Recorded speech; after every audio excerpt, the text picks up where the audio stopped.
नमस्कार दोस्तों। आज के इस वीडियो में आप जानेंगे कि परिवर्तनी एकादशी या पद्मा एकादशी को जल झूलनी एकादशी या डोल ग्यारस क्यों कहते हैं। इस दिन भगवान श्री विष्णु के वामन रूप की पूजा की जाती है। इस व्रत को करने से व्यक्ति के सुख सौभाग्य में बढ़ोतरी होती है। इस एकादशी के विषय में एक मान्यता है कि इस दिन माता यशोदा ने भगवान श्री कृष्ण के वस्त्र धोए थे। इस दिन कहना की पालना रस्म भी संपन्न हुई थी। अतः इस एकादशी को जल झूलनी एकादशी भी कहा जाता है। मंदिरों में इस दिन भगवान श्री विष्णु श्री कृष्ण को पालकी में बिठाकर शोभा यात्रा निकाली जाती है। उनको स्नान कराया जाता है। इस एकादशी के दिन व्रत कर भगवान श्री विष्णु जी की पूजा की जाती है।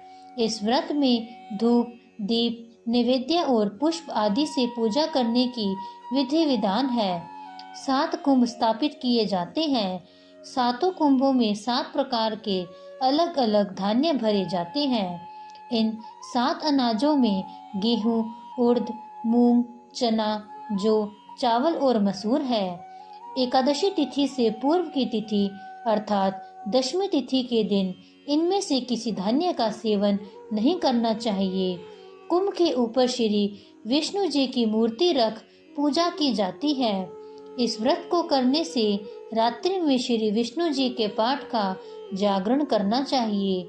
यह व्रत दशमी तिथि से शुरू होकर द्वादशी तिथि तक जाता है।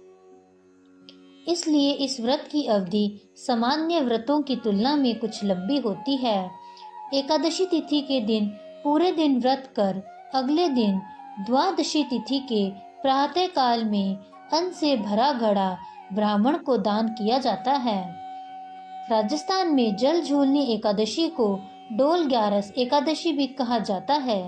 इस अवसर पर यहाँ भगवान गणेश और माता गौरी की पूजा एवं स्थापना की जाती है। देवी देवताओं को नदी तालाब के किनारे ले जाकर इनकी पूजा की जाती है। संध्या समय में इन मूर्तियों को वापस ले जाया जाता है। आइए आपको पुरानी कथा के बारे में बताते हैं। सूर्य वंश में मानधाता नामक चक्रवर्ती राजा हुआ। उनके राज्य में सुख संपदा की कोई कमी नहीं थी। प्रजा सुख से जीवन व्यतीत कर रही थी, परंतु एक समय उनके राज्य में 3 वर्षों तक वर्षा नहीं हुई। प्रजा दुख से व्याकुल थी। तब महाराज भगवान नारायण की शरण में जाते हैं और उनसे अपनी प्रजा के दुख दूर करने की प्रार्थना करते हैं। राजा भादों के शुक्ल पक्ष की एकादशी का व्रत करने के लिए कहते हैं। इस प्रकार व्रत के प्रभाव से पूरा राज्य में वर्षा होने लगती है और सभी के कष्ट दूर हो जाते हैं। राज्य में पुनः खुशियों का वातावरण छा जाता है। इस उत्तम व्रत का अनुष्ठान अवश्य करना चाहिए। पद्मा एकादशी के दिन सामर्थ्य अनुसार दान करने से शुभ फलों की प्राप्ति होती है।